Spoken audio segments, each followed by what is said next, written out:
Sí, tengo una presentación preparada, así que simplemente la voy a leer para que sea más fluida eh, o fluido el desarrollo de la mesa diaria. Así, buenas tardes a todas, a todos. Nos complace presentar en este conversatorio sobre el sector agrícola peruano, organizado por la Revista Económica y el área de investigación y publicaciones. Este sector, como se sabe, reviste una alta importancia tanto desde una perspectiva estructural como sobre todo en el contexto actual del país. Por un lado, nos enfrentamos a la persistente pobreza en las zonas rurales, atribuida a la limitada conexión con los mercados y a la falta de activos en las comunidades agrícolas. Y por otro lado, la inseguridad alimentaria, que es un reto relevante que afecta al país, dado que la mayoría de los alimentos consumidos provienen de la producción nacional interna. En este contexto, las políticas enfocadas a la unidad familiar agrícola tienen un gran impacto en la resolución de problemas actuales, como la elevada inflación de alimentos, la escasez de fertilizantes y los efectos del cambio climático. Entonces, el propósito de este conversatorio es analizar el estado actual de las políticas sectoriales orientadas hacia la UFA, a la Unidad Familiar Agrícola, comprender sus deficiencias y debatir nuevas propuestas. Así abordaremos la tipología de la agricultura familiar, la desarticulación en la política agraria y el rol del Estado. La intención es estimular el interés académico en la investigación asociada con el sector agrícola y destacar su potencial para solucionar problemas estructurales y coyunturales. Esta es una oportunidad para explorar también soluciones que ya se han implementado y para ver qué retos pendientes tenemos en la pública al día de hoy. Esto con la participación de académicos e investigadores especializados en el tema. En ese sentido, tenemos el placer de presentar a dos de ellos. La primera es Silvana Vargas, doctora en Sociología Rural y Demografía en Silvania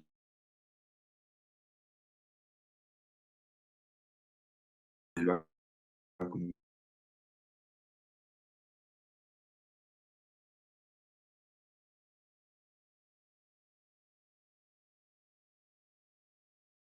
Mundial y fue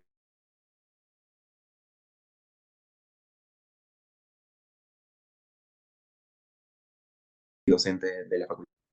Y ha ocupado roles relevantes, incluyendo la presidencia del Banco Agropecuario, el Agrobanco, y la dirección ejecutiva del FONDESI. Ambos compartirán valiosos conocimientos en nuestro conversatorio. La estructura de la mesa de diálogo se divide en dos secciones. En cada una de ellas se van a formular dos preguntas que los ponentes responderán de manera conjunta en un periodo temporal máximo de 10 minutos. Y al concluir ambas secciones, estas dos, es decir, cuatro preguntas, se abrirá un espacio de debate, eh, preguntas al público, fomentando así la discusión. Sin nada más que decir, voy a dar el paso a quien va a ser el moderador del conversatorio, quien es Diego Olivares. Muchas gracias, Eric. Buenas tardes con todos, estimados ponentes y estimado público. Como mencionó mi compañero, vamos a iniciar con la primera sección, la cual aborda el tema de la falta de una estrategia articulada para la agricultura familiar. Introduciendo esta sección, podemos decir que en los últimos años se han implementado diversos programas agrarios con la finalidad de incentivar el desarrollo de la unidad familiar agrícola como Agrorural, Acuñay, Agroideas, Mi Riego, Procompite. No obstante, Segarra señala que existen serios problemas de articulación entre estos programas, así como con otras intervenciones. El problema se repite entre el gobierno central y los gobiernos regionales y locales. En esa línea, Segarra menciona la necesidad de que aquellos programas se articulen con la política agraria nacional. Por ejemplo, Agrorural cuenta con una estrategia de focalización distinta a la de Jacumiñay, Midis. De igual manera, el programa Mi Riego podría articularse con otras políticas de capacitación, asistencia técnica o crédito. Asimismo, el autor plantea que existen los siguientes tipos de políticas: políticas no sectoriales, políticas agrícolas generalistas y políticas focalizadas en la agricultura familiar. El problema radica en que, en el Perú, han prevalecido las generalistas, mientras que la desarticulación entre las tres permanece. Por ello, aún no es posible aprovechar su potencial en conjunto de generar sinergias para el desarrollo de la agricultura familiar. Además, las dirigidas a la agricultura familiar necesitan mejoras en su diseño para poder adaptarse a su heterogeneidad. Bajo esta línea tenemos la primera pregunta, con la cual vamos a iniciar en el siguiente orden. Primero con la doctora Silvana y después con el profesor Wiener, el cual consiste de la siguiente pregunta. Dentro de los hogares rurales existe un grupo con una precaria articulación a los mercados y baja dotación de activos como tierra, capital físico, humano, financiero y entre otros. Entonces, para este grupo, ¿cuáles serían los beneficios de una mayor coordinación y articulación de la política agraria con las políticas de inclusión social desde el MIDIS y con las de apoyo productivo desde Produce? Empezamos con Silvana. Y muchas gracias, Diego. Buenas tardes con todos y todas. Buenas tardes, Hugo. Creo que la pregunta es tremendamente retadora, aunque la respuesta podría parecer fácil, ¿no? O sea, creo que el beneficio, el resultado de potenciar la articulación entre el sector desarrollo social y agricultura y riego, pues es enorme si es que uno está pensando en generar oportunidades de bienestar centrados justamente en estos pequeños productores de la agricultura familiar, ¿no? Estamos hablando de alrededor de 2.200.000, 2.500.000 de personas que se ubican hoy en ese segmento, dentro de los cuales 4 de cada 5 están en una condición de autosubsistencia, por lo menos en términos de los datos disponibles. Dicho eso, más allá de apostar por la articulación, yo creo que hay que dar un par de pasos previos y hacernos la pregunta respecto a quién se está haciendo cargo del tema. Pareciera que el problema desde el Estado peruano está disperso entre diversos sectores, cada cual asumiendo su responsabilidad dentro de sus limitaciones, pero no necesariamente disponemos, si bien disponemos hoy de una política nacional agraria al 2030, no necesariamente hemos comprendido como país que el generar oportunidades de bienestar para los agricultores familiares en particular supone de una lógica de intervención distinta, en donde la apuesta por la intersectorialidad no sea un punto de llegada. No deberíamos estarnos preguntando por eso ahora, sino que debería ser desde inicio el punto de partida. ¿Por qué? Porque la atención de esta población no pasa solamente por la provisión de insumos agrícolas, asistencia técnica, acceso a oportunidades de inclusión financiera, ¿no? Supone, digamos, una cartera de servicios que deben ser garantizados de manera concurrente. En ese sentido, me parece que es evidente que el beneficio de trabajar desde una lógica de articulación es una fórmula ganadora, pero hay que garantizar condiciones previas. Déjenme mencionar 5 condiciones previas. La primera, partir de un enfoque compartido como Estado. Un enfoque compartido que identifique con claridad cuáles son los alcances de la situación de la agricultura familiar hoy, cuáles son sus oportunidades y sus enormes retos. En segundo lugar, hacer un mapeo sistemático de todas las iniciativas que ya existen, independientemente del sector en el que estén, y que contribuyan o potencialmente puedan contribuir hacia ese fin. 3. Identificación de resultados claros, observables en el bienestar y las estrategias de vida de esta población. Creo que los resultados son una excelente clave para la articulación efectiva de esfuerzos. 4. Mapeo de instrumentos, instrumentos de planeamiento, instrumentos presupuestales. Los programas presupuestales hoy son una oportunidad, pero son también un tremendo reto para cualquier esfuerzo de articulación, porque no están pensados desde una lógica intersectorial. Están pensados para que cada sector se asegure de cumplir y sobre todo el MEF, el Ministerio de Economía y Finanzas, disponga de los controles necesarios para garantizar que el gasto se efectúa, según dicen ellos, con criterios de calidad. Y quinto, mecanismos para involucrar efectivamente a los aliados, a los actores del territorio. No va a haber política nacional agraria que tenga éxito a menos que desde el diseño se involucre activamente a los actores del territorio. Y estoy pensando particularmente en las direcciones regionales agrarias, en las agencias agrarias, que hoy son probablemente el último eslabón de la cadena de la gestión agraria en nuestro país. Si no empezamos por trabajar a ese nivel, independientemente de qué tan rigurosa, potente, innovadora sea la política nacional agraria, yo creo que no vamos a avanzar mucho. Lo otro que es importante mencionar es que la articulación entre el Ministerio, el MIDIS y el Ministerio de Desarrollo Agrario y Riego es posible, pero no puede pensarse que va a operar por decreto. Tiene que haber una convicción desde las direcciones generales, desde las direcciones de línea, de que hacer ese esfuerzo efectivamente va a sumar hacia los resultados, hacia los objetivos que cada uno de estos sectores tiene.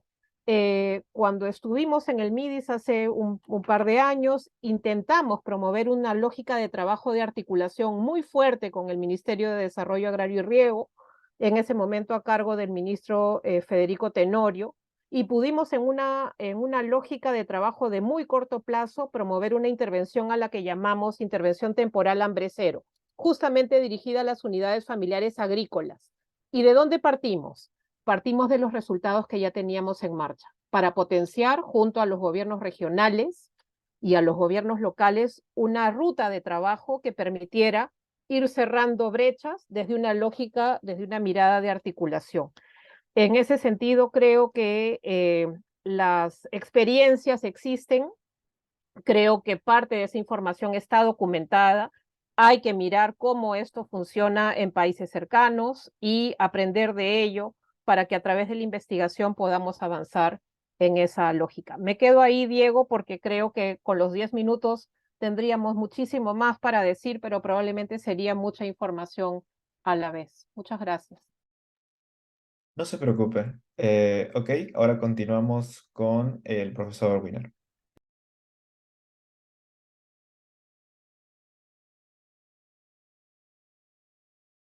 Disculpe, profesor, su micro está apagado. Disculpen, ¿ahora se me escucha? Sí. Sí, ahora Ya. sí le... Buenas tardes, ante todo, y muchas gracias por la invitación. Trataré de un poco aportar a partir de mi experiencia profesional en el sector y lo que entiendo que está ocurriendo en el sector agropecuario, sabiendo que, dicho sea de paso, de que este es un año muy difícil para el sector agropecuario, pero que tratamos de pensar en temas más de tipo estructural, ¿no? De largo plazo y no solamente la coyuntura difícil que nos está tocando vivir. Lo primero que comenzaré por decir es que en general siempre he sido un poco escéptico respecto del concepto de unidad agropecuaria familiar, en el sentido de si este concepto nos ayuda a discernir sobre políticas y formas de intervención en el sector agrario. Lo digo porque si eso representa, creo que el 93% de las unidades agropecuarias, es como decir prácticamente todas, ¿no? Es decir, solamente quedan fuera de ellas las unidades empresariales, que obviamente están teniendo un papel más importante en el presente.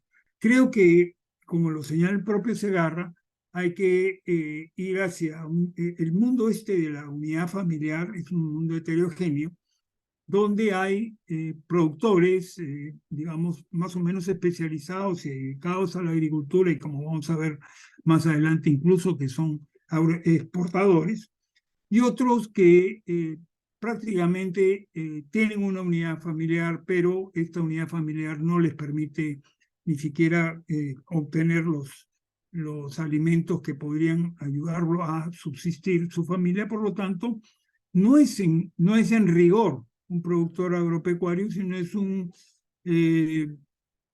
persona que, o personas, o hombres, mujeres, que tienen que combinar distintas fuentes de ingreso para solventar la canasta familiar, ¿no?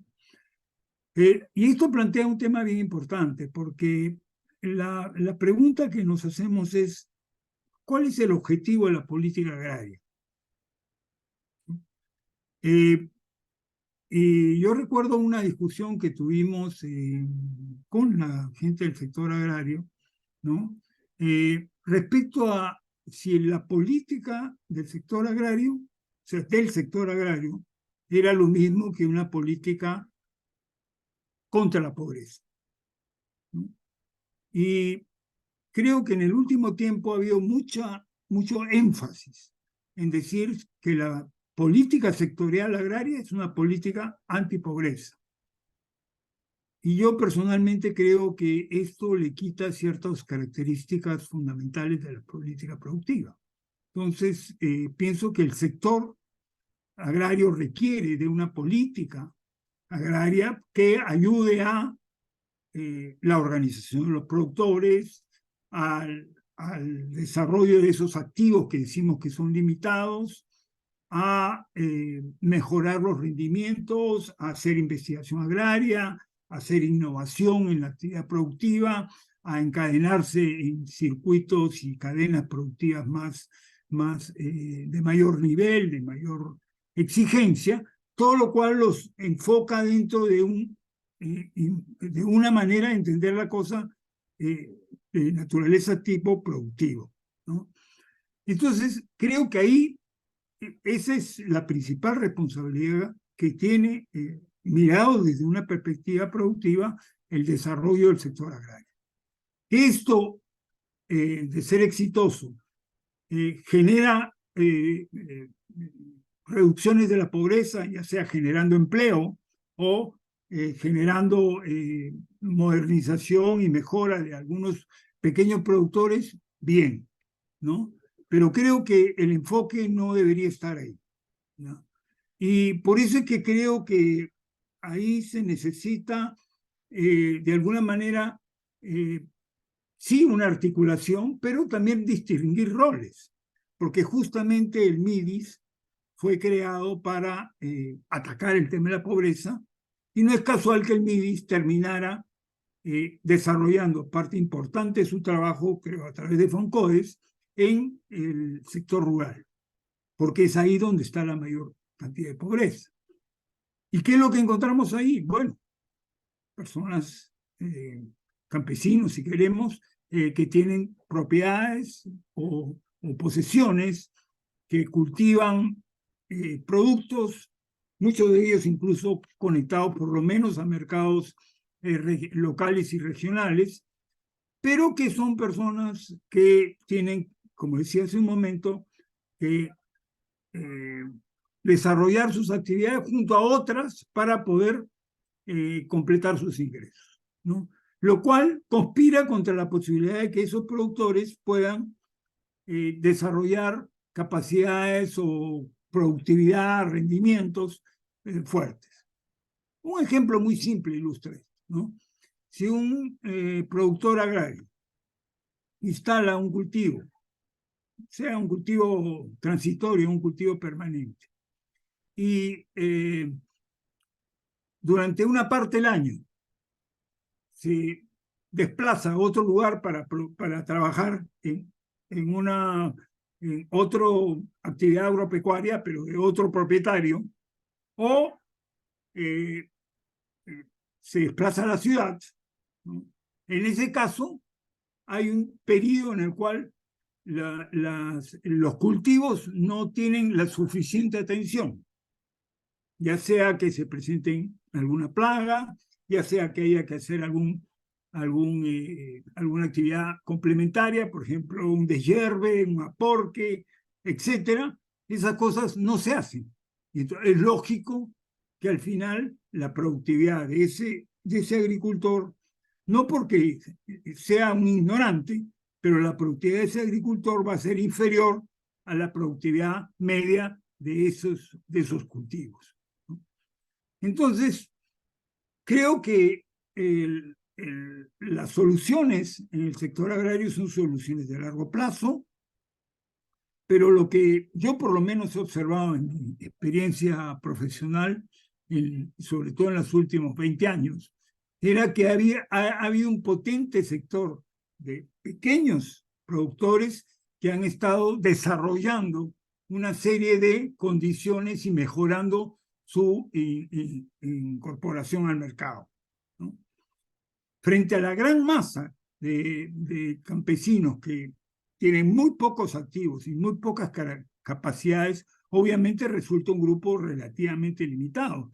Y pareciera ser, y normalmente esa es la crítica que se hace sobre el Ministerio de Agricultura, de que el Ministerio de Agricultura está abocado a los agroexportadores, que le da la espalda a la economía, a la unidad familiar, ¿no?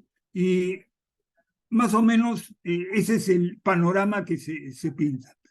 Yo creo que más allá de que muchas de las formas de intervención del gobierno, del sector en este caso, sean formas de intervención bastante deficientes, las mejores lecciones que se han sacado en N proyectos durante estos años muchas veces se dejan de lado, etc. Sin embargo, creo que es importante mantener dentro del sector una política que ponga por delante el tema de la capacidad de producir y producir bien, producir sosteniblemente, defendiendo los acuíferos, defendiendo las fuentes de agua, defendiendo el ambiente en general, pero al mismo tiempo tiene que haber una política del Estado que es una política contra la pobreza.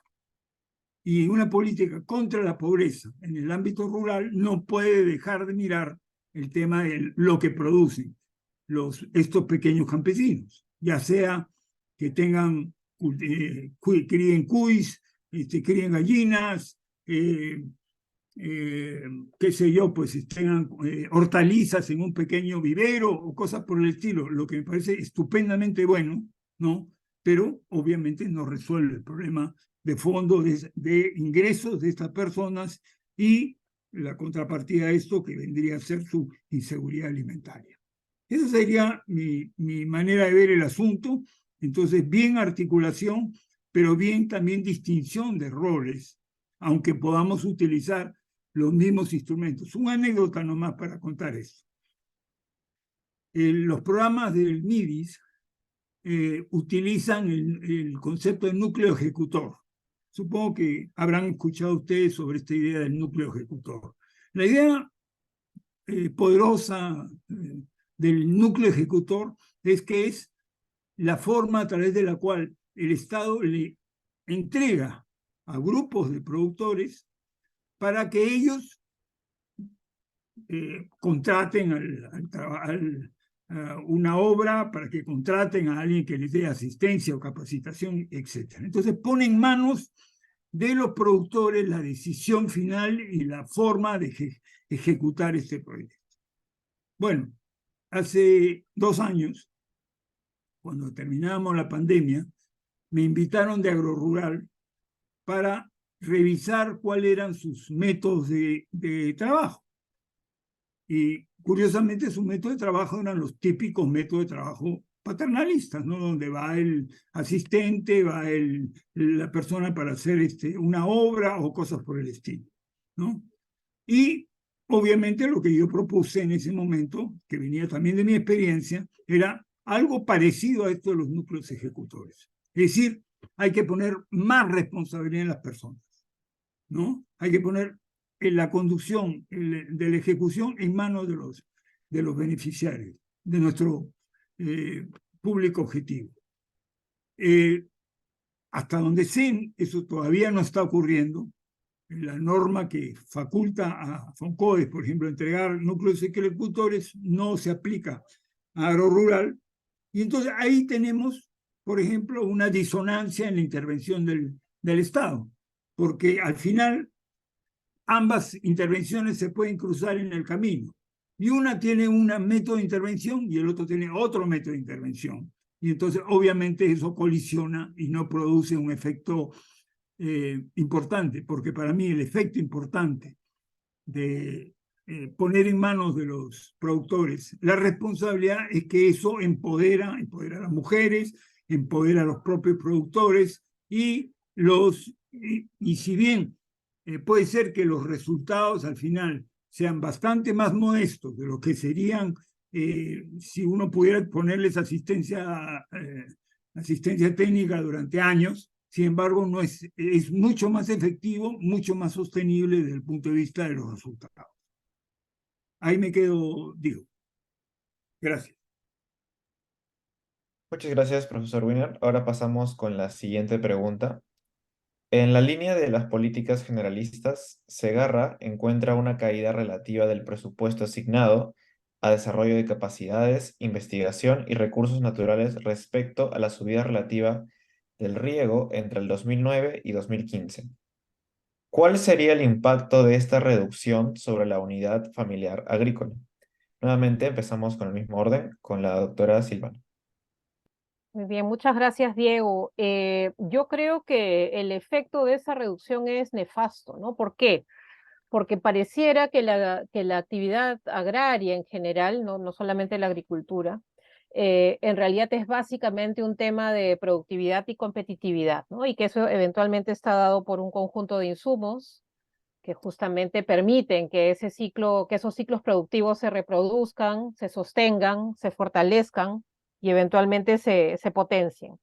Pero lo que no necesariamente consideramos es que estos ciclos, estas actividades en realidad están a cargo de personas, de comunidades que también requieren de otros, vamos a llamarles insumos, pero que pasan por el fortalecimiento de capacidades, por espacios organizativos, por lo que en buena cuenta se llamaría la gobernanza de la actividad agraria, que no solamente tiene su núcleo, para hablar de los núcleos ejecutores a la escala local, sino que también se reproduce en la escala provincial, en la escala regional, en la escala nacional, ida y vuelta, ¿no? Entonces creo que parte de lo que efectivamente estas cifras, esas tendencias que Eduardo Segarra menciona, en realidad sugieren que estamos en un punto de inflexión al que hemos llegado luego de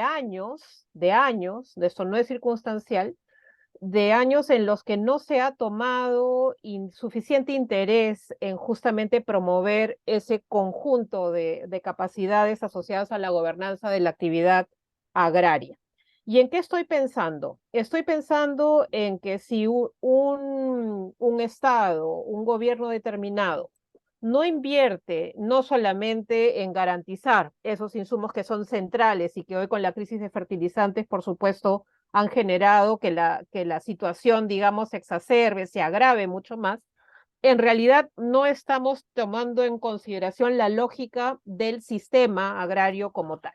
Y esto incluye, por supuesto, las actividades de investigación e innovación que están a cargo, funcionalmente por lo menos, del Instituto Nacional de Innovación Agraria, el INIA.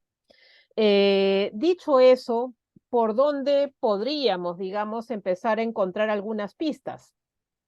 Una línea que creo que es fundamental en esa ruta en donde la identificación de esa crisis nos permite identificar no solamente de dónde venimos y eventualmente hacia dónde podemos ir, creo que hay una oportunidad muy vinculada a lo que sería el campo de formación de quienes están hoy a cargo de estas actividades, ¿no?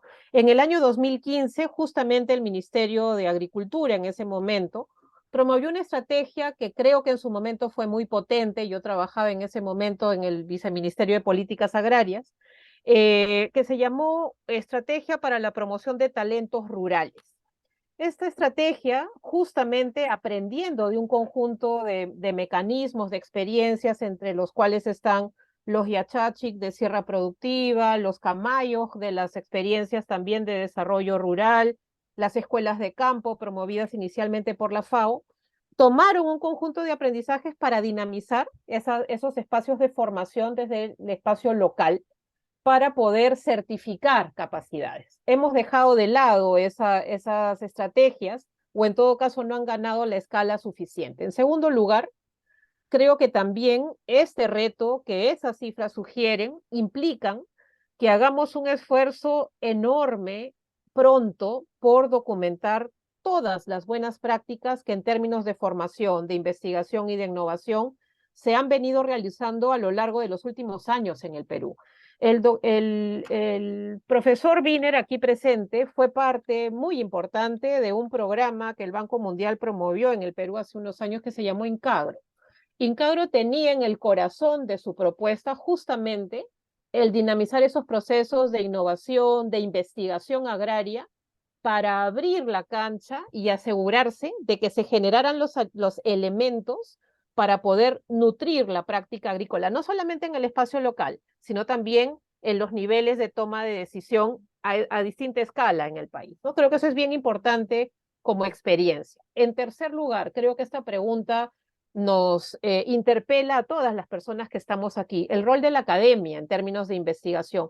¿En qué estamos distraídos investigando en estos tiempos que no necesariamente la investigación que se realiza permite nutrir o responder a las preguntas aún vigentes, sobre todo en un contexto de crisis agroalimentaria como el que experimentamos hoy en el Perú y que de acuerdo a cifras de la FAO indica que más del 50% de la población está experimentando hoy una situación de inseguridad alimentaria moderada o severa, ¿no? Entonces, si eso no es suficientemente grave para replantearnos la agenda de investigación desde donde nos toca estar, pues ahí tenemos un reto. En cuarto lugar, hay que seguir repotenciando los espacios institucionales, como estén, en los términos en los que se pueda.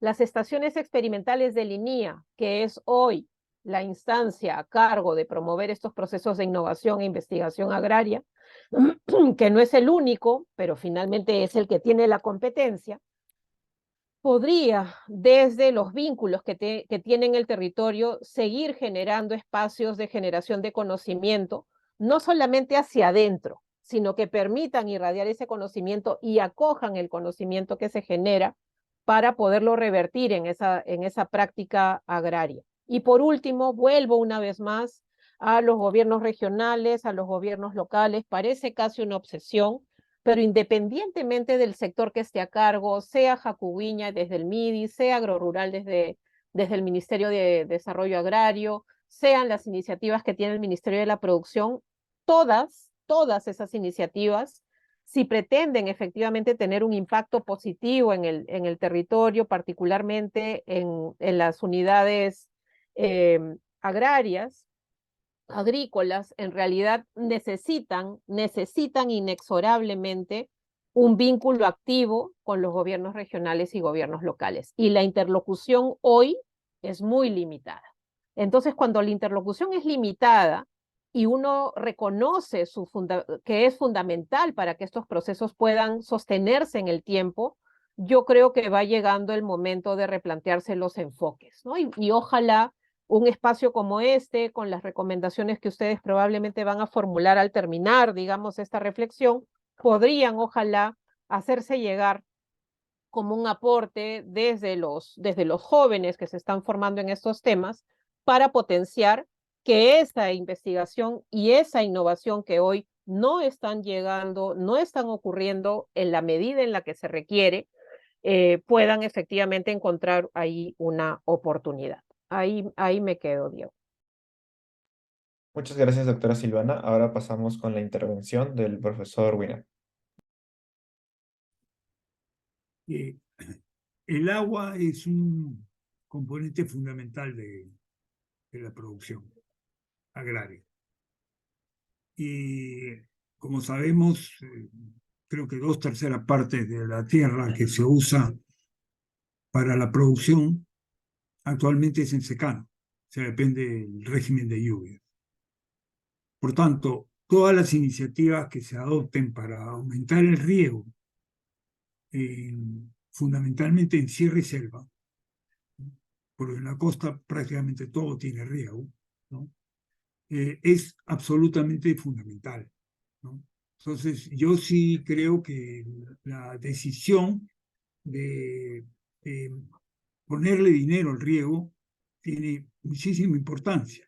Ahora bien, estamos acostumbrados a escuchar cuando se habla de riego, de las grandes obras de riego, que son las que han permitido habilitar valles en la costa peruana, ¿no?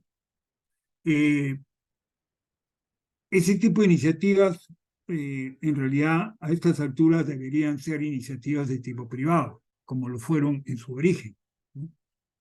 El Estado no tendría por qué penetrar en eso, porque pueden ser formas de habilitar, por ejemplo, áreas con potencial productivo para el sector agrario, que a su vez generen alimentos, productos de exportación y también empleo, que es fundamental, ¿no? Porque hay gente que necesita empleo y fundamentalmente el tema de ingresos en el Perú es que la gente no tiene empleo, o mucha gente no tiene empleo. Pero si nosotros logramos, y creo que algo se está haciendo en ese sentido, aunque es más difícil seguir esa información, en obras pequeñas de riego que habiliten el riego, incluso riego tecnificado, en estas zonas digamos, de mucho menos productivas, en comunidades campesinas, en algunos valles interandinos, etcétera, yo creo que es una medida que yo respaldaría, ¿no? Ahora, ustedes son economistas y saben que si yo tomo dinero para una cosa, entonces tengo que quitársela de otra, ¿no? Entonces es un tema de sopesar cuál de estos dos elementos son muy importantes. Yo creo que en el pasado el riego, el pequeño riego, o sea, el riego para el pequeño productor ha estado ausente, completamente ausente del radar de las políticas agrarias, ¿no? Y como dije hace un momento, ha estado básicamente la idea del gran riego, ¿no?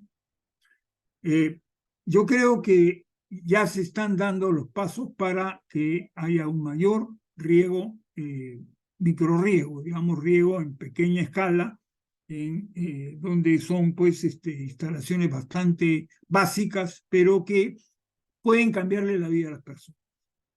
Porque tener 1 hectárea o 2 hectáreas de riego es cualitativamente distinto a tener 1 o 2 hectáreas de riego, perdón, sin riego, es decir, secano. Imaginemos nomás los que están entrando, por ejemplo, en la producción de palta. Es absolutamente imposible entrar en la producción de un cultivo como la palta, que es un cultivo permanente, y eso se desarrolla en muchas zonas de la sierra, si es que no tienes riego, si necesitas tener riego a lo largo del año. Entonces, esa es una medida esencial. Entonces, yo no haría una contraposición entre estas dos cosas, sino diría que hay que buscar un equilibrio entre ciertas políticas de aliento a la producción, la innovación, científicas, extensión agraria, a las que se ha referido Silvana, pero al mismo tiempo creo que hay un lugar necesario para estimular este tema del riego. Creo que es una política sumamente importante y sí, también ataca al tema de la pobreza, ¿no? Ese es entonces lo que considero que en respuesta a la pregunta que ustedes han formulado. Gracias. Muy bien. Antes de pasar a la segunda sección, les propongo a los ponentes si desean un pequeño break de 5 minutos, como para tomar agua, descansar un momento y luego proseguimos con la segunda sección. ¿Están de acuerdo? Muy bien, ustedes mandan. Va bien. Ok, entonces nos tomamos un pequeño break de 2:40 hasta las 2:45.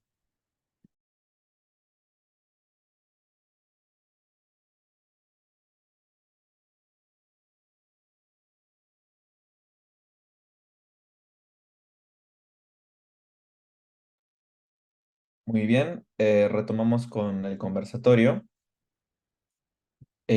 Ahora nos toca pasar a la segunda sección, la cual consiste en los lineamientos para la política agraria. Ok. En el 2014, Segarra elaboró un documento para el Midagri, donde se sintetiza la visión, objetivos y lineamientos que la política agraria debería tener. El autor presenta 10 lineamientos estratégicos con los cuales la política agraria puede contribuir a los siguientes objetivos nacionales: crecimiento, empleo y diversificación, inclusión social, seguridad alimentaria y manejo sostenible de los recursos y agrodiversidad. De igual forma, el autor resalta la heterogeneidad en el sector y, por lo tanto, la necesidad de políticas diferenciadas. Es por ello que sostiene la existencia de las tres siguientes tipologías: por región, por provincias y cuencas, y por agricultores. Igualmente, señala la necesidad de la articulación de la política agraria con los gobiernos subnacionales, así como con otros ministerios como el MIDIS a través de políticas de inclusión social y económica. Produce con políticas de diversificación productiva y el MINAM con políticas ambientales y frente al cambio climático. Ok, ahora procedo con la primera pregunta de esta segunda parte, la cual menciona que en las últimas 2 décadas se ha experimentado el famoso boom de la agroexportación. Sin embargo, la pequeña agricultura familiar no ha podido integrarse a aquel boom ni percibir los grandes beneficios. En esa línea, podría pensarse también en políticas que integren a la unidad familiar agrícola no solo al mercado nacional, sino al mercado exterior. ¿Cuáles son los principales obstáculos que impiden que los pequeños agricultores accedan a mercados internacionales y qué medidas se pueden implementar para superarlos? En esta oportunidad vamos a cambiar el orden de las intervenciones y vamos a empezar con el profesor Winner.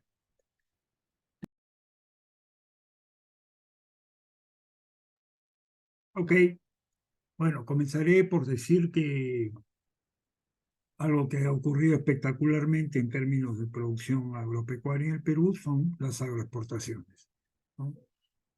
Sería un poco ciego de nuestra parte no reconocer que hemos pasado de exportar menos de $1.000 millones a exportar 10.000 millones de dólares en un proceso continuo año a año, ¿no? Que ha cambiado además la cara de la agricultura peruana, tanto internamente como hacia el exterior.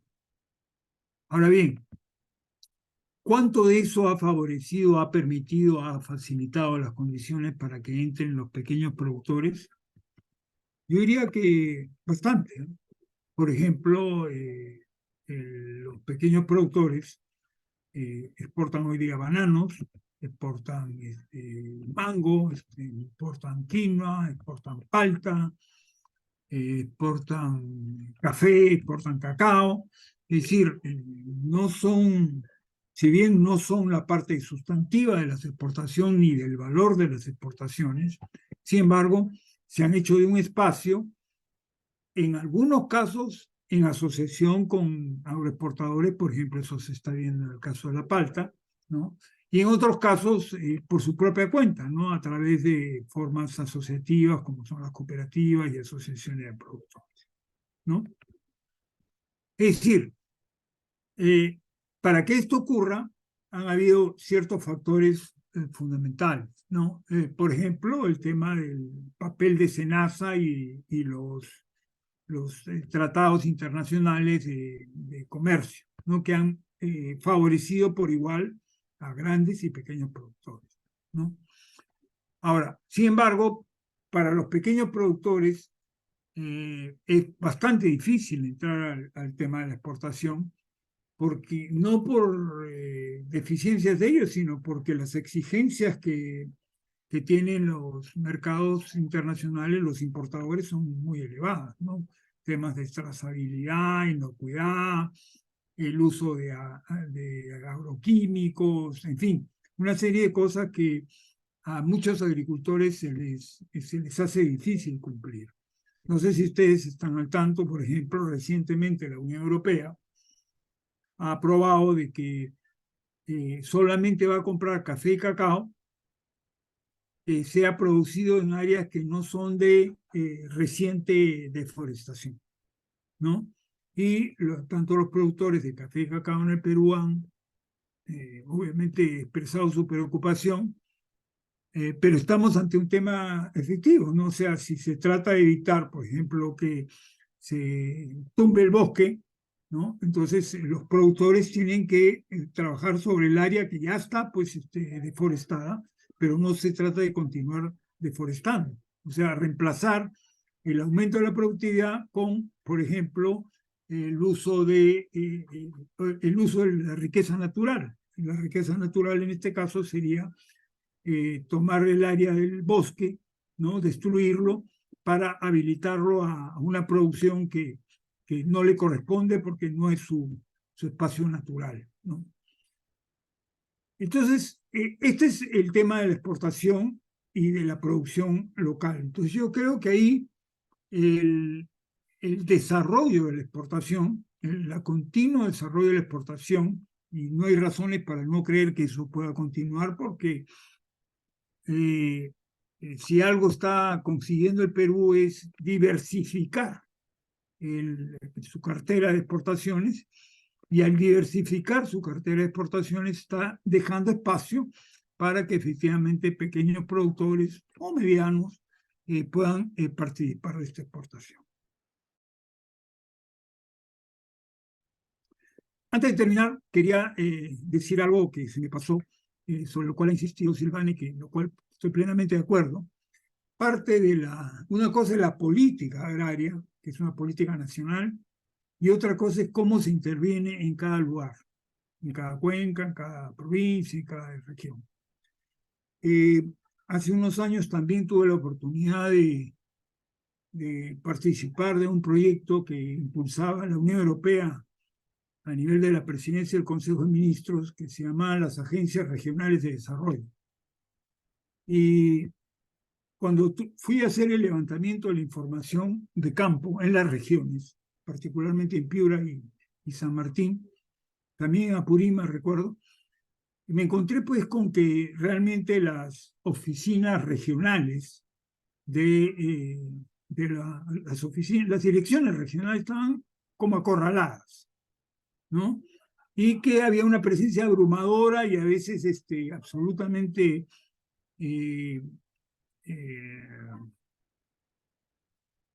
digamos, absolutamente de espaldas a lo que hiciera la región. Entonces, qué sé yo, pues ahí había agrorural o había agrideas o cualquier proyecto y ellos le daban la espalda, no coordinaban, etc. El único caso que recuerdo que se logró una coordinación interesante a nivel regional fue el caso de San Martín. Entonces, San Martín logró que la Dirección Regional de Agraria de San Martín, que depende de su gobierno regional, convocara a todos los actores, ¿no?, que intervenían en el campo para que afinaran su política, no se pisaran los callos, porque algunos intervenían en el mismo lugar que los otros y todo el mundo se sacaba con un mismo proyecto, con 5 proyectos con un mismo productor, se sacaban la foto, ¿no? Y entonces, obviamente, eso era un engañamuchacho del propio Estado, porque estaba usando muy mal el dinero, ¿no? Entonces creo que este tema que ha enfatizado Silvana es absolutamente fundamental. Si no le das realmente capacidad a los gobiernos regionales para que conduzcan estos procesos, obviamente los resultados no van a ser los óptimos. Y creo que, por lo menos de mi experiencia última, en las regiones ya se ha aprendido mucho. Al inicio se podía decir, bueno, la gente en las regiones no está muy capacitada o no hay gente capacitada. Yo creo que eso ha pasado. Si hay problemas, es los mismos problemas que tiene el gobierno nacional. Alta rotación de personal, falta de continuidad en las acciones que ya se han intervenido, etcétera, etcétera, ¿no? Que es parte del hecho de también aquí la falta de profesionalización en la administración pública. Gracias. Muchas gracias, profesor Winner. Ahora pasamos con la intervención de la doctora Silvana. Sí, gracias, Diego. Yo concuerdo, ¿no?, con lo que menciona Hugo. Voy a retomar el punto, pero quería iniciar por lo que la pregunta nos plantea, ¿no? ¿De dónde están, decía la pregunta, los principales obstáculos que impiden, que inhiben que los pequeños productores agrarios accedan a mercados internacionales y qué medidas se pueden implementar para superar estas barreras? Entonces, yo tomando un poquito ya lo que hemos venido discutiendo, quisiera señalar básicamente 3 puntos, tal vez es reiterativo, pero me parece importante, ¿no? Creo que hay ahí la necesidad de encontrar o de reconocer cuáles son las características de los términos de intercambio, ¿no? Cuando hablamos del acceso, de las oportunidades de acceso al mercado internacional, Y eso tiene que ver ineludiblemente también con el perfil de la demanda, lo que se requiere, la estacionalidad además, que no es, digamos, un factor disociado de la lógica del ciclo agrario, ¿no? O sea, creo que ahí hay elementos que limitan en buena cuenta que un sector debilitado, en general frágil, además en un contexto de crisis, efectivamente pueda acceder a esos términos de intercambio en los momentos, en las cantidades, en las condiciones que se esperaría. Creo que eso es lo primero. Lo segundo es algo que ha dicho Hugo, los estándares internacionales en términos de certificación, de calidad, de los ISOs que hay que aprobar, que además todo está hoy, todo opera bajo una lógica de protocolos, de evaluación, todos los temas de inocuidad son tremendas barreras también, ¿no? Sea para la producción orgánica como para la producción convencional, ahí enfrentamos enormes barreras como país, eso también es una realidad. Y lo tercero tiene que ver con las características de la oferta, ¿no? De cómo finalmente nuestros pequeños productores en el Perú se organizan, toman decisiones, planifican y enfrentan en ese proceso los enormes retos que impone no solamente la crisis asociada al cambio climático, la crisis económica, la crisis de los fertilizantes, sino la inestabilidad que experimentan en sus diversos entornos, que creo que es bien importante también. Entonces, creo que hay restricciones a varios niveles.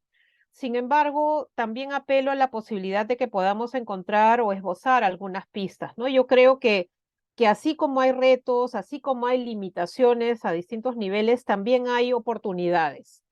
Y quería resaltar resaltarlas en 5 bloques para hacer una reflexión final. Y estas oportunidades creo que tienen que ver, y no es contradictorio, con las oportunidades de formación que tenemos. Hoy tenemos un conjunto de jóvenes, yo quiero ahí recuperar el rol de los jóvenes que tienen, digamos, algún vínculo con el sector agrario, pero que hoy están accediendo a la universidad, están estudiando en un instituto superior.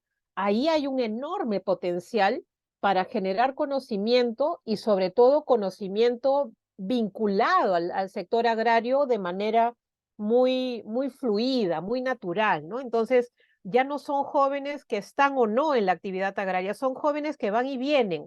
Y ahí hay una oportunidad que no creo que no estamos viendo lo suficiente. Dos, en términos de investigación, el poder realizar tesis de pregrado, de posgrado sobre estos temas en este contexto es extremadamente importante y ahí los jóvenes también juegan un rol fundamental, ¿no? Desde lo que puedan ser capaces de producir como conocimiento nuevo, conocimiento renovado, que permita superar estas barreras. Creo que la formación y la investigación son habilitadoras de oportunidades por definición.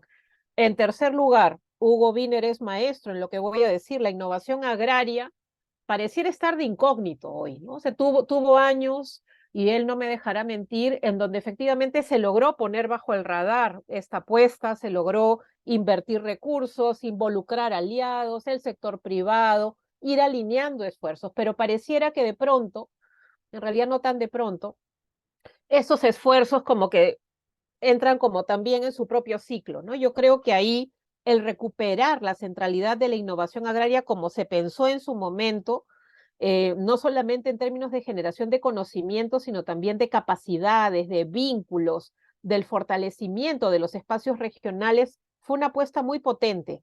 Ahí hay una oportunidad que retomar. En cuarto lugar, la institucionalidad.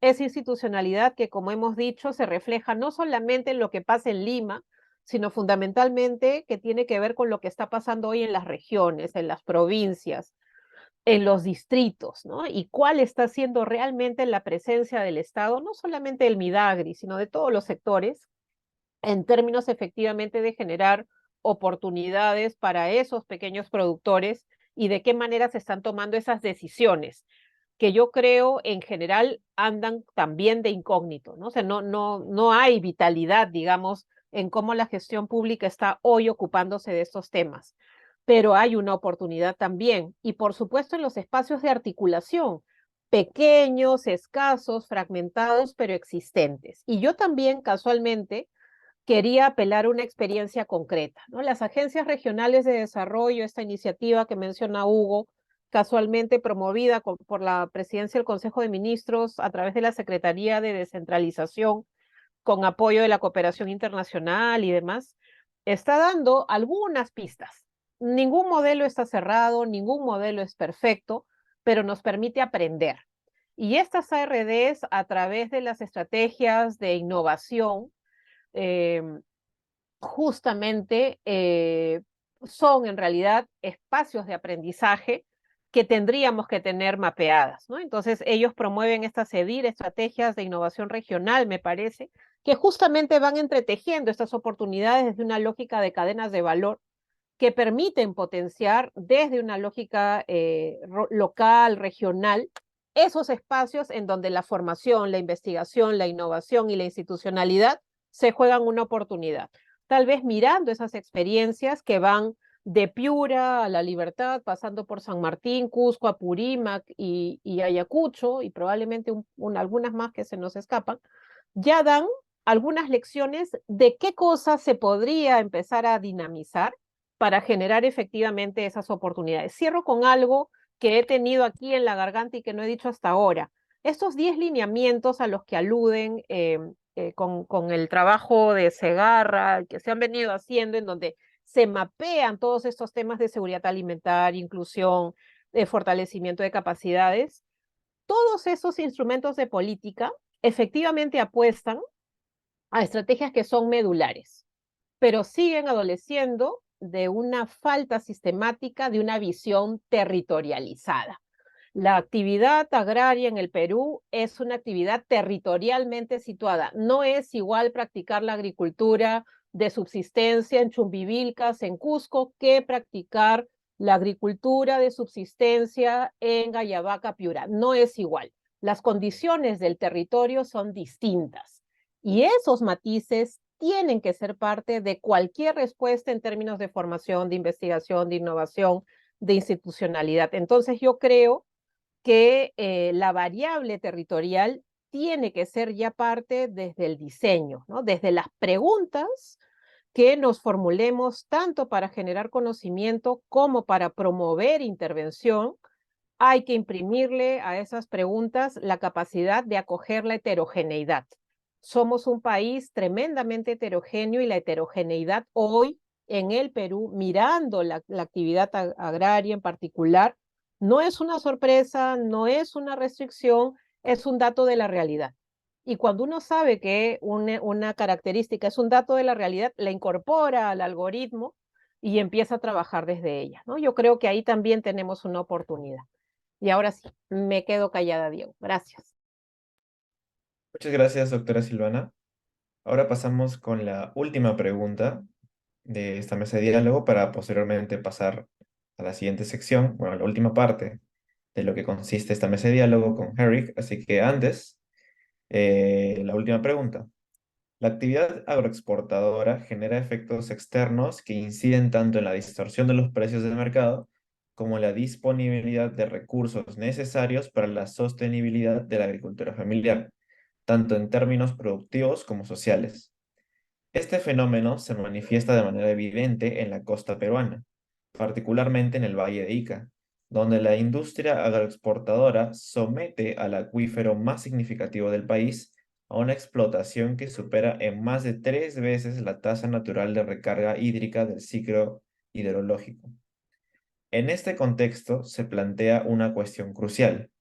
¿Cómo pueden mejorarse las políticas gubernamentales para gestionar y proteger el recurso hídrico en el ámbito de la agricultura familiar, considerando que la agricultura es el sector económico que más agua consume? Nuevamente, empezamos con el profesor Wiener.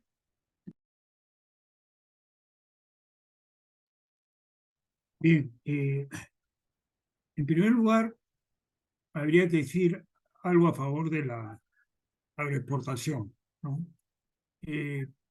Hay varias formas de utilizar una hectárea de tierras, pero por ejemplo, producir en una hectárea de tierras uvas de mesa o producir trigo, la uva de mesa más o menos tiene 10 veces el valor que el trigo. ¿no? Entonces, la apuesta que ha hecho la agroexportación y el país es positiva, lo que nos ha dado una balanza de pagos, pero una balanza comercial de productos de origen agropecuario, agroindustrial, muy positiva. ¿No? No nos olvidemos que seguimos siendo muy dependientes del trigo, el maíz amarillo duro, la soya y los lácteos, ¿no? Eso en primer lugar, ¿no? En segundo lugar, cuando tú ingresas a una actividad exportadora en serio, obviamente eso va a influir sobre los precios internos, es inevitable, porque los precios de los productos que elabores en el país, salvo los de descarte, tienen que estar al nivel que el precio internacional, porque si no, ¿por qué lo vendería más barato acá? Lo vendería más barato si es de descarte, ¿no? Entonces, obviamente, lo que hace eso es internacionalizar los precios, ¿no? O sea, acercarnos más a los precios mundiales, ¿no? Ese es un efecto inevitable que tiene cuando uno tiene una orientación fuertemente exportadora. En tercer lugar, los exportadores, ya lo ha explicado también Silvana, están sometidos a una serie de reglas bien complicadas, ¿no? Es decir, certificaciones, GAP, hasta el tema del trabajo, ¿no? Entonces, no es una cosa fácil, ¿no? Entonces, por ejemplo, el uso de los agroquímicos, la parte que usen de agroquímicos está muy controlada y está muy controlada además la forma como disponen de los desechos, cómo los trabajadores deben vestirse y eso tienen controles permanentes. ¿Por qué? Porque el comprador es muy exigente en ese sentido, los compradores que tenemos nosotros, ¿no? Y están controlando y controlando y controlando eso. Y eso, por ejemplo, en los exportadores de pequeña producción que están asociados a cooperativas, etcétera, esa es una de las partes más complicadas, ¿no? Que tienen que ellos absorber, ¿no? Ahora bien, sin embargo, la pregunta específicamente tendría que ver con el tema del agua, ¿no? Como un ejemplo de un uso, digamos, no sostenible, ¿ya? Yo ahí quisiera relativizar lo siguiente, ¿no? ¿Quiénes son los que usan pozos de agua en Ica? Bueno, es la agroexportación, ¿no? En realidad, ahí lo que están haciendo ellos es,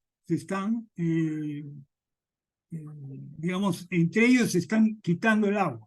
O sea, la napa que ellos están sacándose es la napa que ellos usan, ¿no? ¿Cómo se puede resolver un problema de este tipo? Bueno, ok, o hay una limitación, un ordenamiento fundamental de hasta dónde se puede explotar el agua, o lo que han planteado algunos es que si Ica tiene un acuerdo con Huancavelica, ¿no? En Huancavelica pueden ahí guardar agua, ¿no? Para alimentar la napa freática. Pero eso significa que Ica le pague un servicio a Huancavelica. Es decir, le diga, oye, yo necesito más agua, ustedes pueden acumular agua arriba, entonces yo les pago, y eso es un servicio ambiental, y eso está regulado por ley. Por tanto, esa es una opción, ¿no? Entonces, yo no vería tan crítico ese tema, vería crítico que no se haga nada. Y al final, el que no se haga nada, el que va a perjudicar en primer lugar es al agroexportador, porque en algún momento al ritmo que están extrayendo el agua de la napa, obviamente va a haber un momento en que no van a tener suficiente agua para el riego que necesitan, a pesar de que tienen un riego bastante especializado, ¿no? Ahora, sin embargo, esto tiene que ver con el tema de la institucionalidad de la gestión del agua, ¿no? Que es un tema mayor. No solamente es la NAPA, sino es también la administración de las represas, es la manutención de los canales, en fin, una serie de otras cosas. Y algo que es que tiene que discutirse francamente, que hay zonas en el Perú donde el agua no cuesta nada, ¿no? Y eso alienta nomás el desperdicio del agua, ¿no? O sea, sabemos como economistas que el precio es una manera de obligar a quien consume algo a limitar su consumo. Si el precio del agua es un precio por los suelos, por supuesto, entonces puedo sembrar pues arroz en Lambayeque y no pasa nada porque el precio es nada, ¿no es cierto? Entonces hay que tener en cuenta todos estos elementos para comprender que a nivel de las juntas de usuarios, comités de regantes, y en general como política pública, se tiene que producir transformaciones importantes en el tema del agua, ¿no? Yo creo que ahí ese es un tema en el cual siempre nos paralizamos porque obviamente tenemos temor de que eso genere problemas con relación a la reacción de los productores, ¿no? Pero es importante también que ellos entiendan que tienen que entrar a una fase en la cual el agua tiene que ser cuidado, porque además están compitiendo con el agua que se destina al consumo humano, están compitiendo con el agua que se requiere para otras actividades industriales, etcétera, etcétera, ¿no? Y todo indica, además, en el caso de la costa, de que agua va a faltar, ¿no? Porque los deshielos y todas estas cosas van a significar que los ríos, que son ríos de avenida que tiene la costa peruana, no sean tan importantes o sean menos significativos en el futuro, ¿no? Entonces, para resumir, yo creo que sí, cualquier actividad económica produce algún efecto colateral, ¿no? Se podría decir que el de ICA también es un efecto colateral, ¿no? Tiene que ver con los precios, tiene que ver con el aspecto laboral, ¿no? O sea, los trabajadores, por ejemplo, que trabajan en las agroexportaciones, la mayoría de los cuales son mujeres, ¿no? Tienden a quejarse de los salarios, etcétera, etcétera. Bueno, pero eso es parte del natural del desarrollo económico, ¿no es cierto? Entonces, para eso necesitamos, pues, ciertas medidas de regulación laboral, necesitamos temas de regulación ambiental, etcétera, etcétera, etcétera. Yo creo que eso es lo que corresponde y no habría que, digamos, demonizar, ¿no? Decir, bueno, ok, estos agroexportadores son terribles, ¿no? Yo he visto, por ejemplo, un videíto sobre el tema de la palta. Por ejemplo, la palta es un producto que demanda mucha agua, ¿no? En Chile, por ejemplo, ¿no? Entonces, como en algunos lugares han habido realmente peleas por el tema del agua. Y eso que en Chile el agua de río está prácticamente privatizada, ¿no? O sea, uno puede comprar los derechos de agua. En el Perú eso no está permitido, ¿no? Lo que no quiere decir que no ocurra, porque ocurre, ¿no? Bien, eso es lo que quería decir. Gracias. Muy bien, gracias, profesor Wiener. Ahora pasamos con la intervención de la doctora Silvana. Sí, muchas gracias. Parece defensa de grado esto, ¿no? O sea, preguntas bien retadoras, bien difíciles. Y nada, acá estamos haciendo el esfuerzo. Yo quería solamente pedirles la posibilidad de compartir pantalla un minuto para mostrar una imagen que creo que puede ser útil, si me ayudan. No me voy a demorar mucho. Sí, claro, justo ahora voy a avisarle a... No tengo habilitada la posibilidad, pero justamente estaba esta mañana dando una clase y una imagen que utilicé creo que puede ayudar a darle contexto a la respuesta, que además es ya la respuesta de cierre. Déjenme, por favor, Doctora, ya compartir está la imagen. habilitado. Sí, gracias. Usted, gracias. Esta imagen que utilicé justamente hoy día, daba una clase sobre el enfoque territorial y utilizaba esta imagen un poco para demostrar, para transmitir más que demostrar, cómo una lógica de cuenca efectivamente refleja casi naturalmente este enfoque de territorialidad del que estábamos hablando hace un momento, ¿no? Y que creo que en buena cuenta es uno que también permitiría, un poco siguiendo la línea de la argumentación de Hugo, que no satanicemos a la agroindustria, desde una lógica, desde una perspectiva que permite, digamos, ordenar las actividades en el territorio, ¿no? Entonces, ¿qué es lo que estoy tratando de mostrar aquí? Esto no es otra cosa que el intento de graficar un poquito cómo se gestionaban los recursos hídricos en, bajo una lógica o en clave de hidráulica inca, ¿no? Ustedes ven ahí en la parte superior, digamos, de la imagen, el manejo de lomas, las partes altas de las cuencas forestadas, viviendas en las partes altas, y esto por supuesto tiene una caída, ¿no? Ese tránsito, digamos, del agua, de los manantes, en realidad suponen un manejo y una organización, digamos, del territorio, de manera que se garantice un uso equitativo del recurso. Pero supone varios elementos que quería mencionar y que creo tienen que ver con la respuesta de esta última pregunta, ¿no? Y creo que en primer lugar hay aquí claramente una apuesta por la revaloración y el reconocimiento de lo que son los conocimientos y las prácticas ancestrales, el conocimiento local,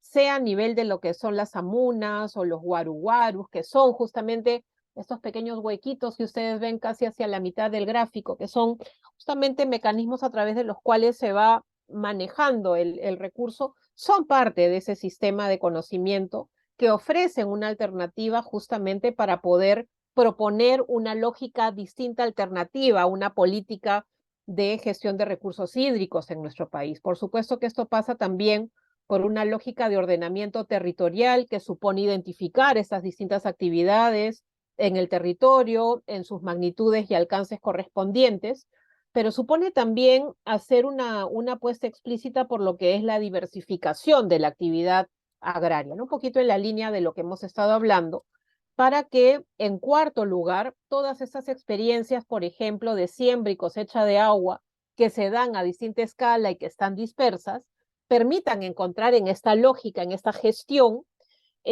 una alternativa, ¿no? ¿Por qué?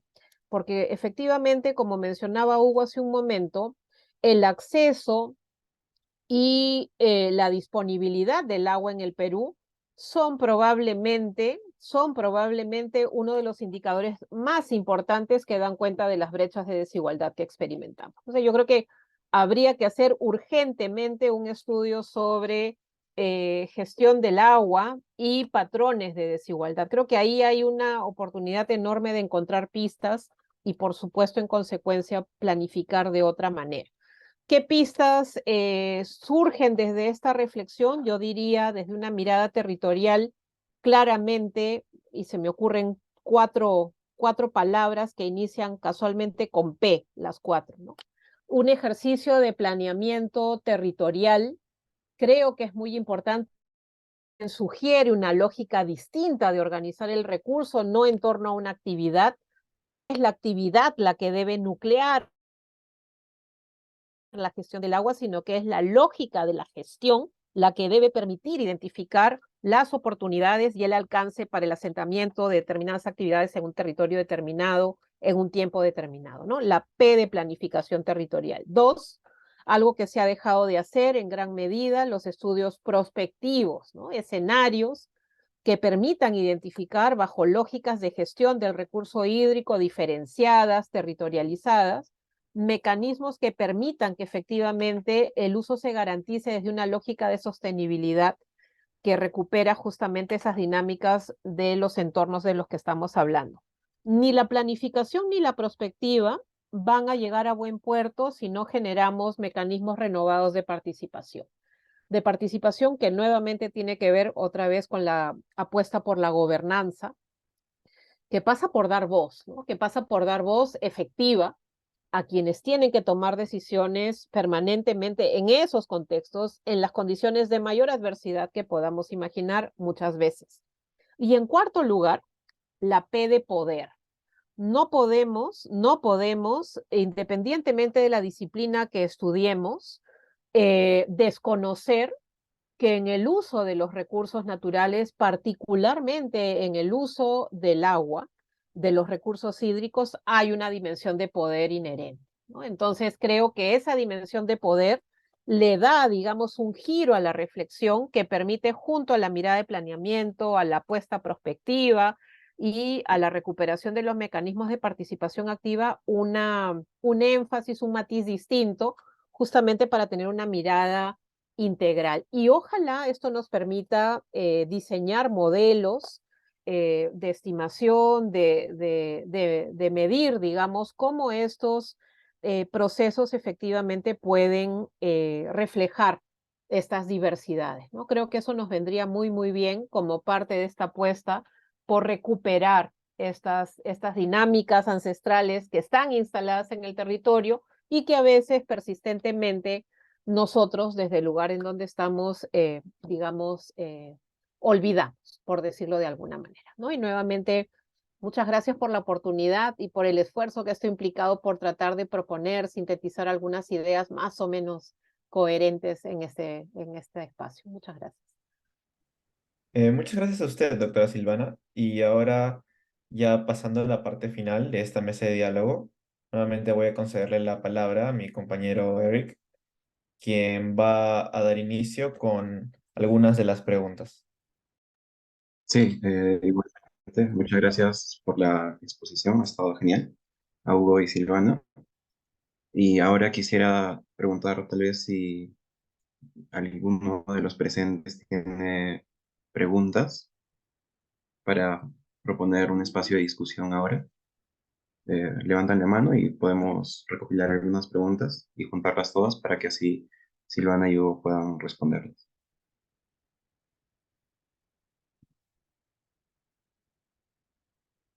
Sí, ¿no? Sí, Pamela levantó la mano, igual Salimar. Empezamos con Pamela. Sí, buenas tardes, Silvana y Hugo, y a todos los presentes. Mi pregunta está relacionada sobre el Programa Nacional de Riego Tecnificado para una agricultura climática resiliente, el cual, pues, como conocerán, pues busca contribuir a esta cierre de brechas del indicador de la superficie agrícola sin riego tecnificado y mejorar la sostenibilidad y eficacia del servicio de agua para el riego. Quisiera saber si ustedes tienen alguna crítica relacionada con el área de influencia que el programa abarca, ya que presenta ciertos criterios de priorización, como el criterio de priorización del programa subsectorial de irrigaciones, que es el PCI.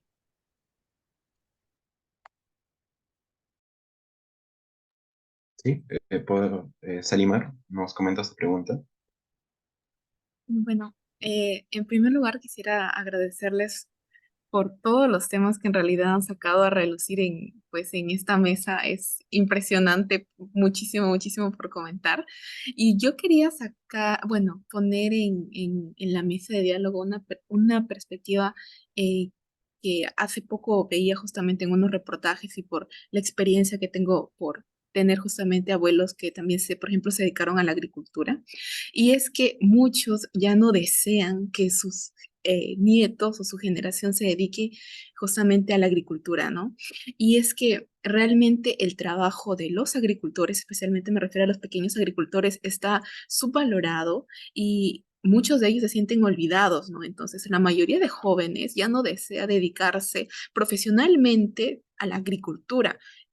Lo que está pasando en otros países, trayendo a relucir aquellas iniciativas, por ejemplo, de algunos países como China, ¿no? Que se está dedicando, que está invirtiendo presupuesto bastante interesante en justamente la profesionalización de los jóvenes para nuevamente regresarlos a las zonas de las que vinieron, se los capacita y mejorar de esa forma la productividad y también asegurar hasta cierto punto, pues, la seguridad alimentaria, y que es un tema fundamental en el Perú, considerando que los campos, por ser propiamente la mayoría de minifundios, ¿no? Minifundios parcelados, donde la productividad se ve justamente reducida, ya no desean dedicarse al trabajo agrario.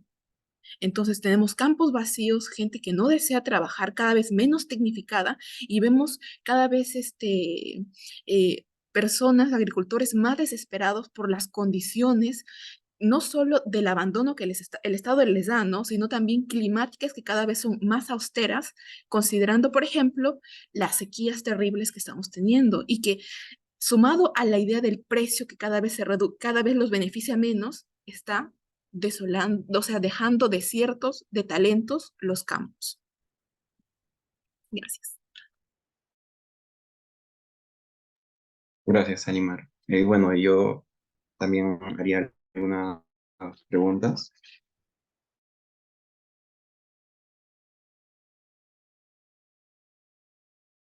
Y más asociadas al respecto de lo último que pues, Eduardo Segarra pone en su libro La economía del agua, y donde usa ese gráfico para definir que el agua se encuentra dentro de la definición de escasez compartida, ¿no? Que solo como una fuente, un acuífero, está siendo usado por varios usuarios e infraestructuras. Y bueno, ¿cuál es la situación, digamos, en Ica? Porque por lo que entiendo, por lo que he leído en diarios, noticias, esta sobreexplotación del agua, no sé si es causal de que el pueblo de Ica o los ciudadanos de Ica no tengan tanto acceso a agua. De hecho, creo el, la empresa encargada de la gestión del agua estaba a punto de quebrar o quebró, tenía problemas de gestión. Y esa era mi primera pregunta, ¿no? De si es un problema de escasez de agua, es un problema de gestión del recurso. Eso por un lado. Asimismo, también quería hablar sobre la agroexportación. Cuando hablamos de agroexportación, o sea, necesariamente hablamos de TLCs, ¿no? De acuerdos bilaterales con países usualmente bastante superiores en términos productivos y quienes impulsan de sobremanera su agricultura con subsidios altamente focalizados, ante los cuales nosotros no podemos competir.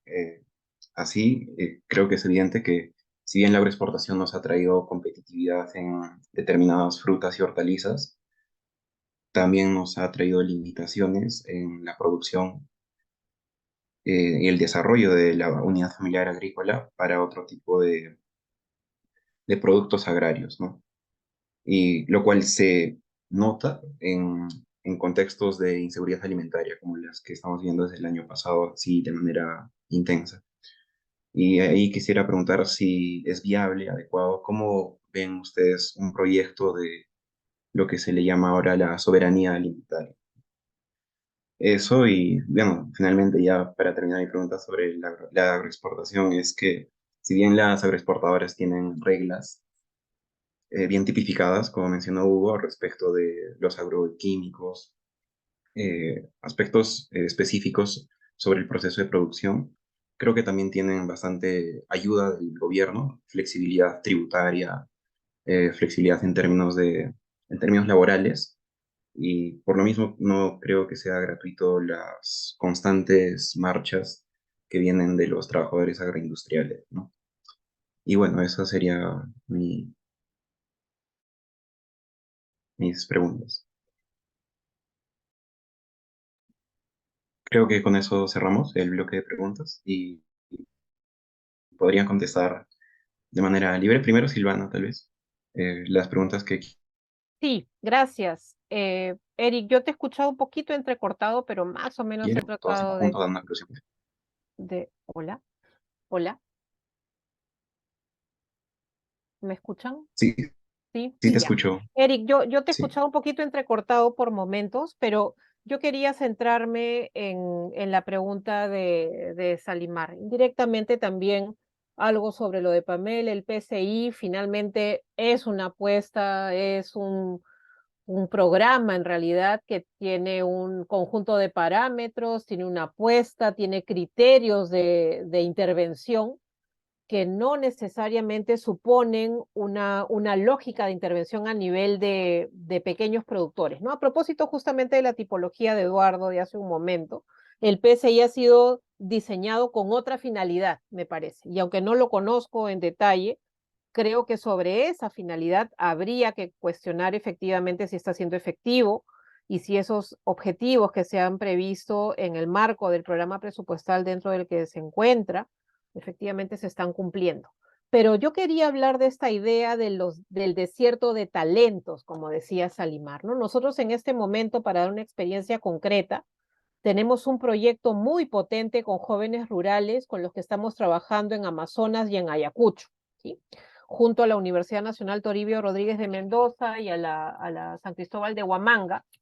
Y claro, la hipótesis, digamos, de este proyecto es que los jóvenes están completamente distanciados, desinteresados y desmotivados respecto a lo que implica hoy la actividad agraria en general, y que eso supone emprender un conjunto de esfuerzos que permitan que esa reconexión se dé. Tremenda sorpresa nos hemos llevado al encontrar decenas de jóvenes que están estudiando en la universidad, o que, si bien no están estudiando en la universidad, están, digamos, en círculos en los que estos jóvenes participan, con un enorme potencial por encontrar allí oportunidades de formación, de vinculación y de trabajo que permitan justamente, en otros términos, seguir vinculados a la actividad agraria, ¿no? ¿Desde dónde? Desde justamente los espacios de emprendimiento, de formación, de investigación e innovación. Probablemente, como decía en mi intervención, ya no son jóvenes que se dedican a tiempo completo a la actividad agraria, pero son jóvenes en tránsito.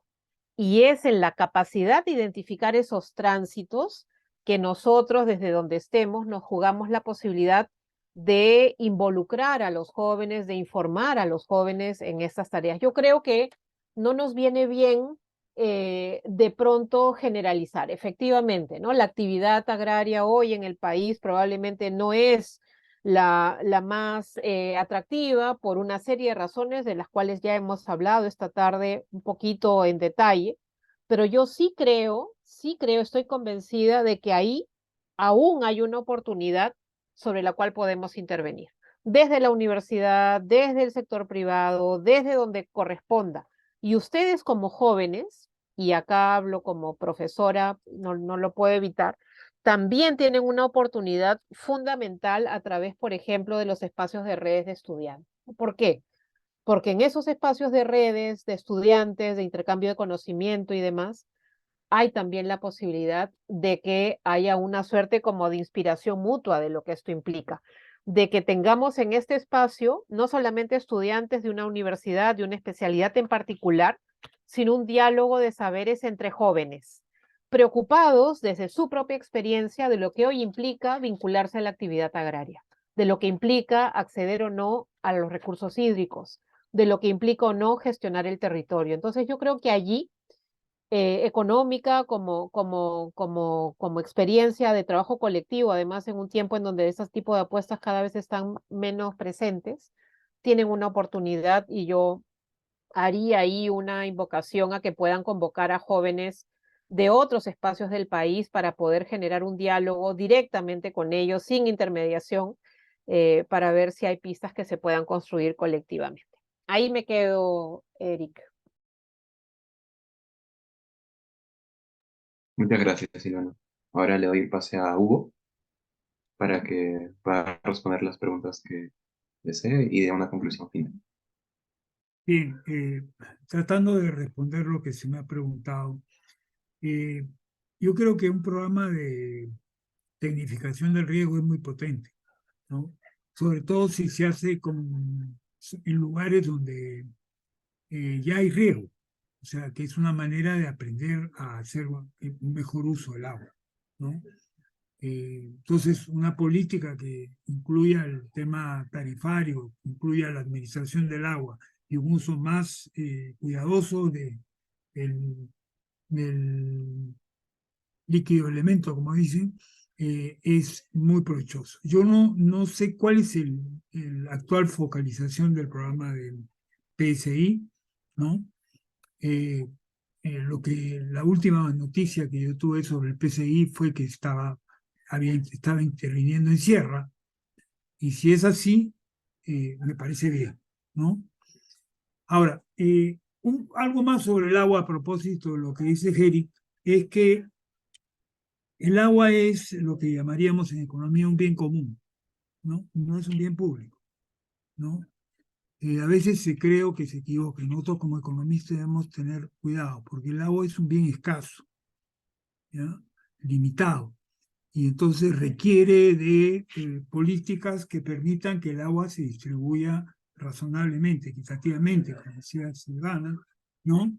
Y que nadie se aproveche del agua en desmedro de otro, ¿no? Entonces, el uso compartido, el hecho de que tenga que haber una administración, cae por su propio peso. Esa es la naturaleza, como ustedes saben, de los bienes comunes, ¿no?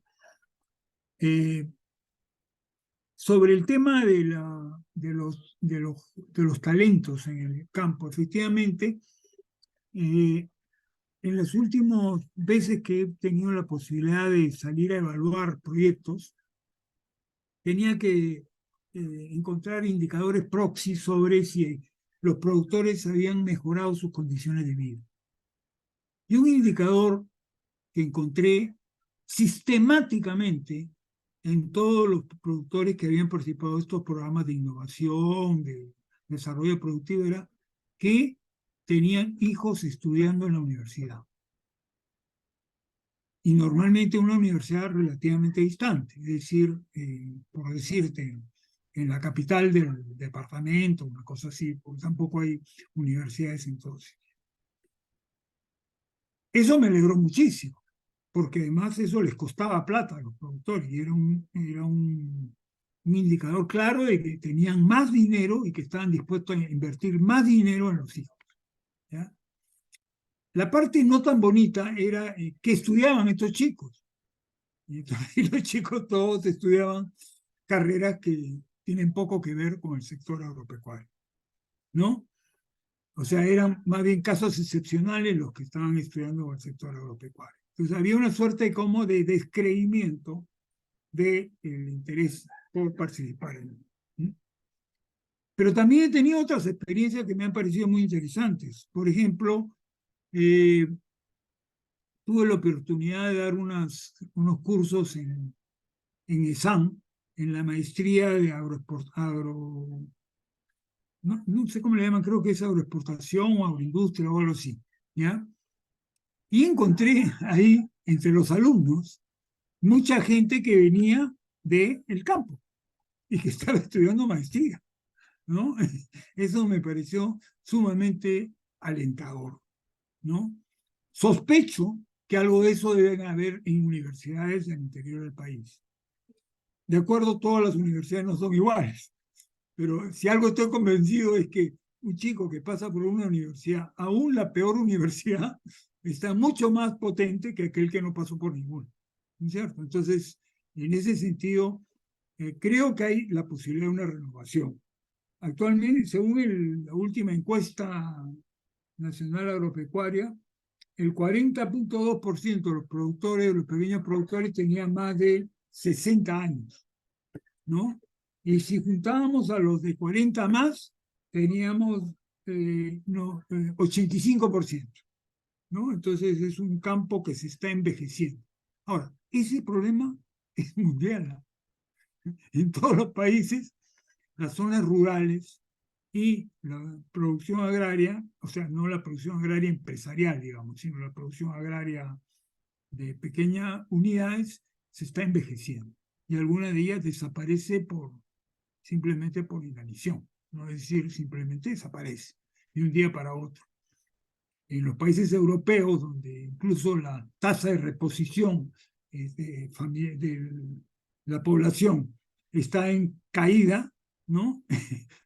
Obviamente hay zonas rurales donde no hay nadie, absolutamente nadie, ¿no? Y eso va a ocurrir en el Perú. Eso es inevitable que ocurra en el Perú. Y hay algunos que, por ejemplo, que reciben pues la herencia de sus padres, que es una pequeña cantidad qué sé yo, ni siquiera una hectárea, etcétera, etcétera. Y al final, ¿qué es lo que hacen? Bueno, pues alquilan, pues alquilan la tierra, o a veces la tienen desocupada, o van al partir, estas modalidades, ¿no? Hasta que en algún momento venden, ¿no? Y si algunos no pueden vender es porque todavía tienen algunas limitaciones, tipo ser una comunidad campesina, no haber propiamente un mercado de trabajo, etcétera, etcétera. Entonces, preparémonos para un mundo rural que está, no preparémonos, estamos en un mundo rural de muy rápido cambio. Recomiendo leer, por ejemplo, algunos trabajos que publicó Richard Webb, ¿no? Sobre el tema de la comunicación, el gasto en las regiones, etcétera, que en realidad cambiaban bastante el mapa ese rural, etcétera, y que en cierta medida han permitido hoy día revalorar el efecto de la reforma agraria de los años 70, ¿no? O sea, mirarlo con otra perspectiva, ¿no? Porque se vio como un tema social y no como un tema productivo, ¿no? Entonces toda la producción se cayó por la reforma agraria, cosa que es obviamente una falsedad. Pero hoy día ya tenemos otra visión, que es un proceso de modernización, en la cantidad. Yo he tenido la suerte en los últimos 30 años de pasearme por distintos lugares del país, y el aumento de la infraestructura de carretera, etcétera, ha crecido de una manera realmente impresionante, y son parte de esos factores los que permiten pensar en un sector con otra dinámica, otra lógica, que la que nos hemos acostumbrado a pensar, ¿no? Ahora, sobre el tema, para terminar, ¿no? Sobre lo que señaló Eric, ya le he respondido un poco lo que pienso sobre el tema del agua, ¿no? Y creo, nuevamente, si a mí me dijeras, ¿no?, que nosotros podemos, vamos a suponer, vivir de exportar uvas, arándanos, espárragos, jengibre, palta, y no sé cuántos, porque la cartera de productos de exportación es muy, muy grande, muy, muy grande. Claro, algunas de ellas muy chiquitas la cantidad, ¿no? Por ejemplo, cuántas chirimoyas se exportan, cuántas lúcumas se exportan, es muy poco, pero se exporta, ¿no? Entonces, si me dijeras, eso podemos exportar y vamos a importar trigo, yo honestamente no me haría ningún problema, ¿ya?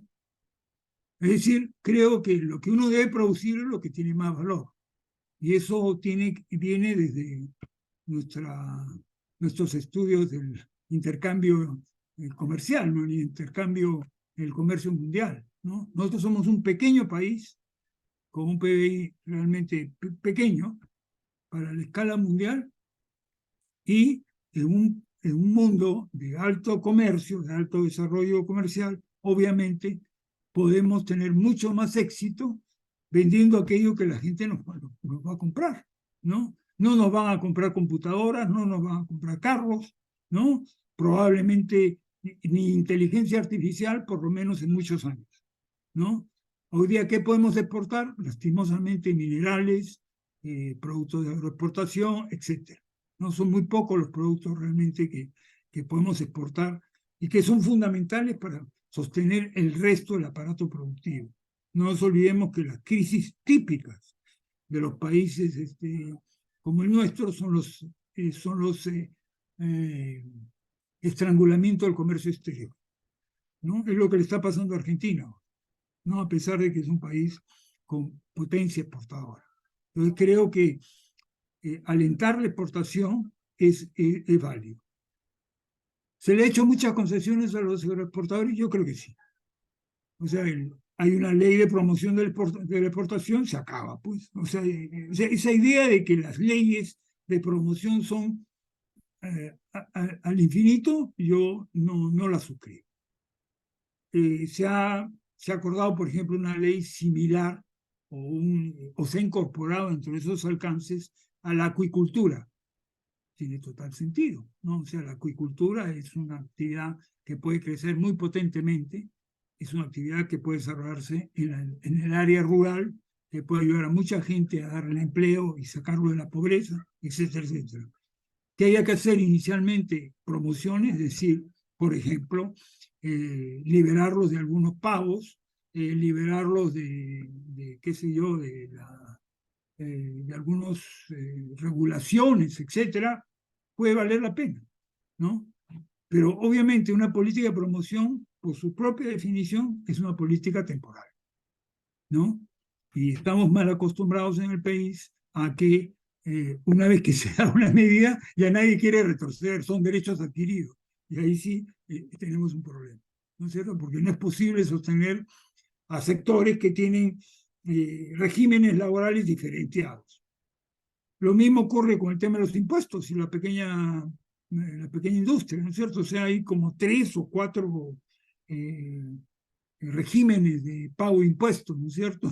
Eso también contribuye a la confusión y no sabes cuándo terminar con eso, ordenarlo de tal manera de que tenga algún sentido y no vaya contra el crecimiento de las empresas. O sea, lo que ayuda a salir adelante una empresa después puede convertirse en un obstáculo para que esa empresa siga desarrollándose. Pero bueno, eso ya es irnos muy lejos, más allá de los propósitos de esta reunión, que les agradezco infinitamente por la invitación y la forma como ha sido organizada.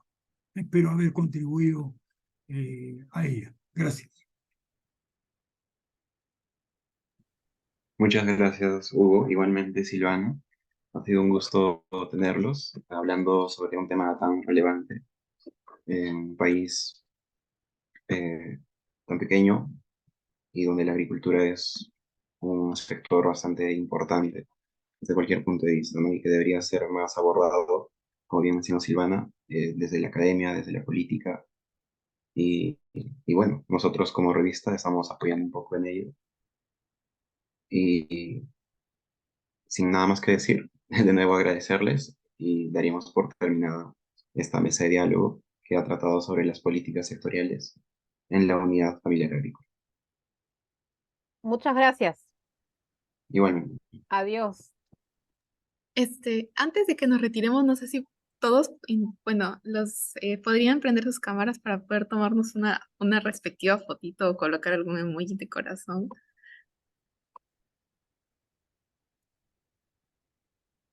Sí.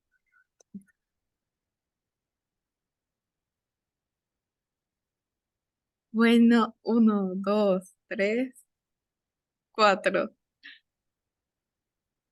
Está. Bueno, muchísimas gracias por su participación. Realmente ha sido súper, súper nutrido, súper interesante todo lo que nos han comentado y ha salido a relucir. Muchas gracias.